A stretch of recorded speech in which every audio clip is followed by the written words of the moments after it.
Hello everyone, আমি পৃথা। আমি আবারও চলে এসেছি তোমাদের সামনে একটা নতুন ভিডিও নিয়ে।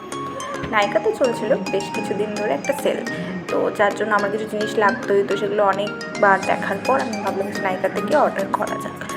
সেই জন্য কিছু দরকারি জিনিস আমি অর্ডারও করে ফেলেছি, তো সেটা চলেও এসছে। চলো দেখে নেওয়া যাক, তোমাদের সাথে শেয়ার করে নেওয়া যাক যে সেই বক্সের মধ্যে কী কী আছে। আমি জানি, বাট তোমরা তো জানো না, তাই তোমাদের কাছে এই ভিডিওটা নিয়ে চলে এলাম। তোমরাও যদি ভালো লাগে অর্ডার করতে পারো।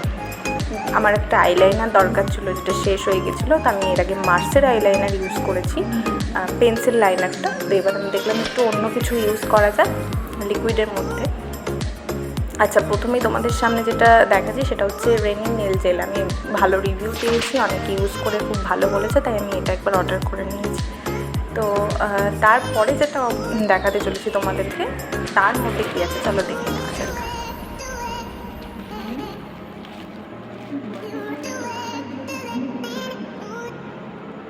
আচ্ছা, এটাই সেই জিনিস যেটা আমি অর্ডার করেছি এবার, ইনসাইটের আইলাইনার। ভীষণ ভালো আমি রিভিউ দেখলাম। আর এটা দেখতে পাচ্ছ, এটা তো ফিয়ামা শাওয়ার জেল। এটা তোমরা অনেকেই জানো যে এটা কেমন কি, এটা নতুন করে বলার কিছু নেই। তো এটা হচ্ছে ইনসাইটের আইলাইনার, যেটা দাম নিচ্ছে মাত্র 86 টাকা অফার প্রাইস দিয়ে। এই ছিল আমার mini shopping blog, Fiama shower gel আর রেনিং নেল জেল, আর ছিল হচ্ছে ইনসাইটের একটা লাইনার। তো যদি ভালো লাগে আমার ভিডিও, অবশ্যই লাইক, কমেন্ট আর শেয়ার করে দাও। টাটা।